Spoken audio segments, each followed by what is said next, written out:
All right, so you wanted to know more about Ociswap, right?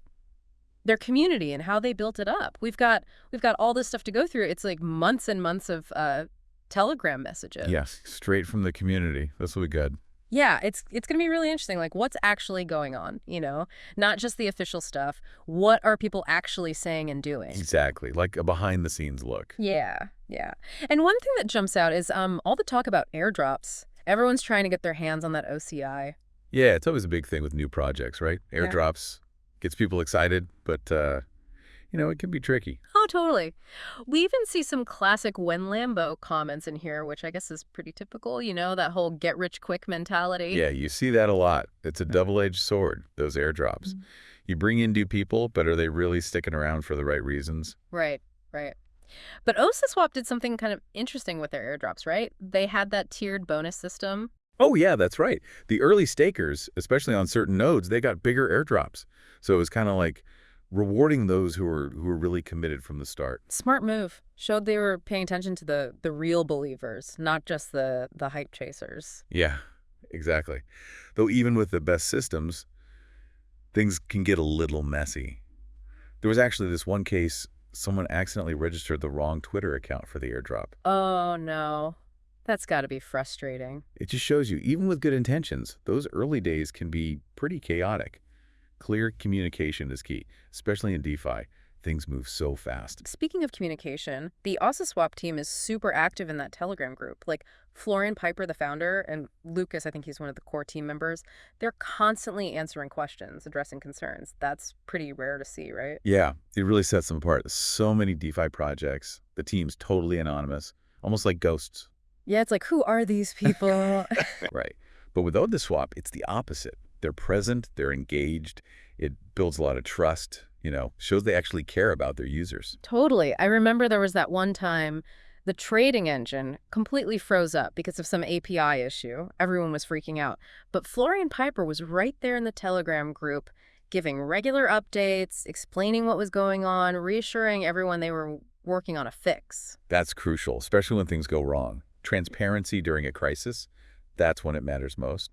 Right. So many projects just go silent, and users are left wondering what's going on, if their funds are safe. Right. It's scary. But also Swap, they were upfront about the whole thing. Shows they're not just focused on the tech, but the human side too. They get it.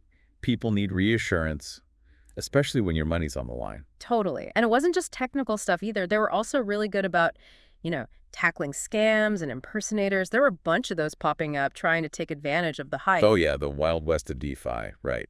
There's always someone trying to pull a fast one. But the Ociswap team was quick to warn people.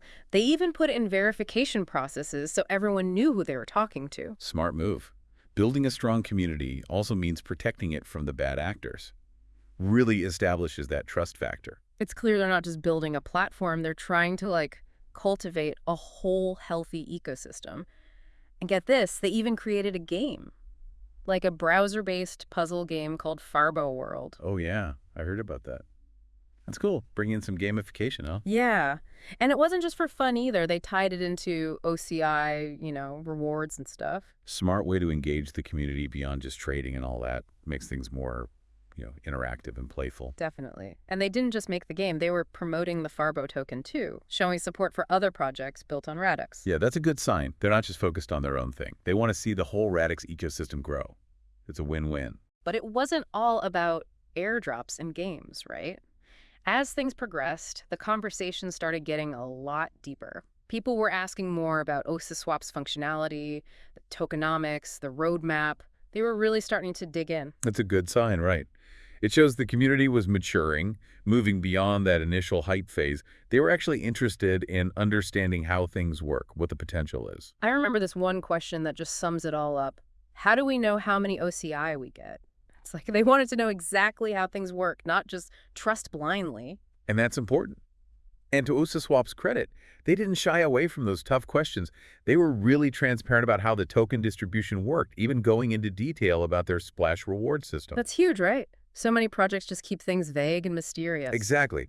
But Ociswap was different. They were upfront, they were honest, and that built a lot of trust. It's like they were saying, hey, we're all in this together. Let's figure this out. It feels like they were actively trying to educate the community about DeFi, not just, throw some tokens around and hope for the best. Yeah, it was a totally different approach. And it worked. People responded to that. They weren't just passively receiving info. They were engaging, asking questions, even challenging the team sometimes. That's what you want, right? A real dialogue, not just a one-way street. Exactly. It's how you build a strong community. People feel like they have a voice, like they're a part of something. So we've seen how Ociswap used airdrops to get things going, how the team's communication and transparency built trust, and how they're encouraging a collaborative ecosystem. Yeah, and it's just the beginning. We haven't even touched on that Flavors of the Week voting system where OCI holders get to decide which token peers get the extra rewards. That's some serious community governance in action. Definitely. Sounds like there's a lot more to unpack, but let's maybe take a break here and then we'll dive deeper into that whole governance thing and those ambitious plans for the Ossiverse you mentioned. Sounds good. I'm looking forward to it. All right, so we're seeing how Ociswap is really building something special with their community, but let's zoom in on that flavors of the week thing you mentioned. What's the big deal there? Well, this is where things get really interesting. Like from a governance perspective, it's not just the team calling all the shots. OSWAP is actually giving their users a real say in how the platform evolves. So instead of the team saying, like, here's what we think is best, they're letting the OCI holders vote on which token pairs get those extra liquidity incentives. Yeah, exactly. Each week, the community gets to pick the flavors of the week, the token pairs that will get boosted rewards for those providing liquidity. It's a really cool way to encourage participation and give users a sense of ownership. I bet that leads to some pretty lively debates in the Telegram group. Oh, absolutely. You see people advocating for their favorite projects, Yeah. analyzing, the potential benefits of different pairs and trying to rally support for their choices. It creates this really dynamic environment where everyone has a voice and can contribute. And does it actually seem like the team is listening to all this input? From what we see in these messages, yeah, it seems like they're taking the community's preferences seriously. The flavors of the week. Selections often align with what people are talking about in the Telegram group. So they're not just paying lip service to community feedback, they're actually incorporating it into their decision-making. Yeah, it's not just talk, it's real action. And it goes beyond just voting on token pairs. The Telegram messages show that people are really eager to understand the nuts and bolts of DeFi. There are tons of questions about impermanent loss, how the rewards work, the best strategies for providing liquidity, all that stuff. You mentioned impermanent loss earlier. That's one of those concepts that can be a real head-scratcher. And what's cool is that Florian Piper actually took the time to break it down in detail for people. Yeah, he didn't just give some vague answer or oversimplify it. He really got into the nitty-gritty, the math behind it, real-world examples, strategies for mitigating the risk. It was impressive. That's awesome. It shows they're really committed to educating their users, not just treating them like, sources of liquidity. Totally. And it's worth pointing out that Florian Piper was also really transparent about the fact that the Splash reward system itself has actually evolved over time. Initially, it was much broader, rewarding liquidity providers across all pools, but they later decided to focus it more on those flavors of the week pairs. That makes sense. It allows them to direct liquidity where it's most needed and creates a more targeted incentive for users. But was everyone on board with that change? Well, there were definitely some questions and concerns at first, as you'd expect with any major shift, but the Ociswap team did a great job of explaining their reasoning, emphasizing that it was ultimately designed to benefit both the platform and the users. So they weren't just making changes arbitrarily. They were listening to feedback and adjusting their approach. Exactly. It's that iterative process that's so important in DeFi. Being willing to experiment, to adapt, to constantly seek ways to improve based on real-world usage and community feedback. This all paints a really compelling picture of their community engagement strategy. They're not just building a platform, they're building a movement, a whole ecosystem where everyone has a stake and a voice. It's a breath of fresh air, honestly, in a space that's often so dominated by anonymous developers and short-term thinking. Ociswap is showing that it's possible to do things differently to build a community based on transparency, education, genuine collaboration. It's really inspiring, but building a community isn't always sunshine and rainbows, right? I'm sure they've had their fair share of challenges along the way. Oh, for sure. Even with the best intentions, there are always bumps in the road. Remember, we're looking at raw Telegram messages here, not some sanitized marketing material. So what kind of challenges did they run into? Anything that stood out in the messages? Well, for one, they had to deal with the inevitable FUD, the fear, uncertainty, and doubt that always seems to pop up around new crypto projects. There were definitely periods where Negative sentiment flared up, sometimes fueled by rumors, Hmm. market volatility, concerns about the project's long-term viability, that kind of thing. How did they handle those situations? Well, their commitment to communication and transparency really paid off here. Instead of ignoring or dismissing the concerns, Florian and Lucas actively engaged with the community, addressed the criticisms head-on, provided clear explanations to debunk any misinformation. They're really proactive. That's so crucial in the absence of clear communication. Even small issues can spiral out of control and damage a project's reputation. Exactly. And it wasn't just about addressing FUD. They also had to deal with scams and impersonators, which are unfortunately a constant threat in this space. I remember seeing mentions of fake accounts trying to trick people into sending them funds. Yep. And the Ociswap team was on top of it. They were constantly warning the community about potential threats, providing instructions on how to verify accounts. Hmm. They even implemented security measures within the Ociswap bot to prevent phishing attacks. They were really taking security seriously. So they were going above and beyond to protect their community from bad actors. Absolutely. They understood that user safety is paramount, especially in a space as new and often risky as DeFi. And by prioritizing security and taking swift action against scams, they further reinforced the trust they had built with their community.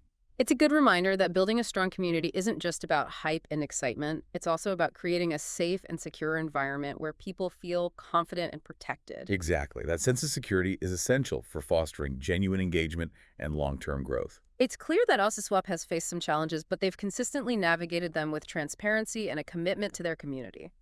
This deep dive has been incredibly insightful so far, but we haven't even touched on their broader vision for the Ossiverse. That's right. We've only just scratched the surface. So let's move beyond the core DEX functionality and explore how Ociswap is expanding into new territories. What exactly is the Ossiverse, and why should our listener care about it? The Ossiverse represents Ociswap's ambitious vision to create a multifaceted ecosystem that extends far beyond just token swapping.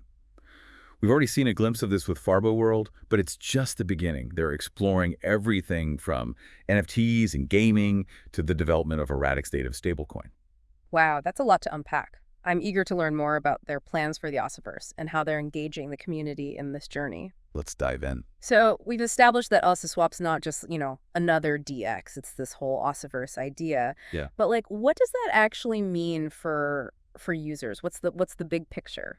Well, think of it like a digital playground, right? Right. But instead of swings and slides, it's all about DeFi tools and opportunities. Remember Farbo World, that puzzle game? Yeah. That was like their early experiment, bringing gamification into this Ossiverse. And they tied it into the whole OCI token thing, right? Hmm. Rewards, incentives, all that. Exactly. Shows they're thinking about how to make DeFi, fun and engaging. It's important to bring in a bigger audience, but it goes beyond just games. This Ossiverse, it's also about building like a set of tools, services that all work together. Okay, so like an ecosystem within an ecosystem. Exactly. Like imagine a stablecoin, right? But it's native to Radix, built by the Ociswap community. Oh, wow. Yeah, I think I saw people talking about that in the Telegram messages. Something about a OCS stablecoin. Right. That could be huge. Having a stablecoin that's tightly linked to Ociswap, it opens up so many possibilities. Lending, borrowing, all sorts of more complex DeFi stuff. It could be like the foundation for this whole Ossiverse thing, right? Mm. Makes transactions smoother, less reliance on those external stablecoins. Exactly. And from what we see, the community is really excited about it, the potential of OCS. So it's like they're building an entire financial infrastructure, not just a platform. But they're not doing it alone, right? They want other developers to join in, build on top of Ociswap. Exactly. They're really open about it, providing the tools, the resources so other projects can integrate, build new applications, expand this whole Ossiverse in ways they might not have even, thought of. Kind of like when Apple opened up the App Store, right? Suddenly you had thousands of developers making all these crazy apps. Yeah, it's a similar idea. Foster a developer ecosystem. Create this network effect, and it could really push the whole Radix DeFi space forward. Okay, so we've got gamification, a potential stablecoin, a platform that's open for developers. It's ambitious. But for our listener, someone who's just trying to wrap their head around Ociswap, what's the key takeaway here? Well, here's the thing. Ociswap, they're not just another DA. They're creating a whole ecosystem, a way to completely change how we use DeFi. Trading, earning, playing, building all in one place. And it's secure, community-driven. So it's more than just, try and make a quick buck. It's about being part of something bigger that could actually change things. Exactly. And going through these Telegram messages, it's clear. Their community, they get it. They're passionate. They're engaged. They want to learn. They're not just sitting back. They're actually shaping the future of Ociswap and this Ociverse. It's pretty amazing to see how much they're putting into building something sustainable. But I got to ask one final thought, right? Given how successful they've been with the community and all these plans they have, how do you think this might, influence other DeFi projects, not just on Radix, but everywhere? That's a great question. It's hard to say for sure. Only time will tell. But one thing's for certain. They've set the bar pretty high.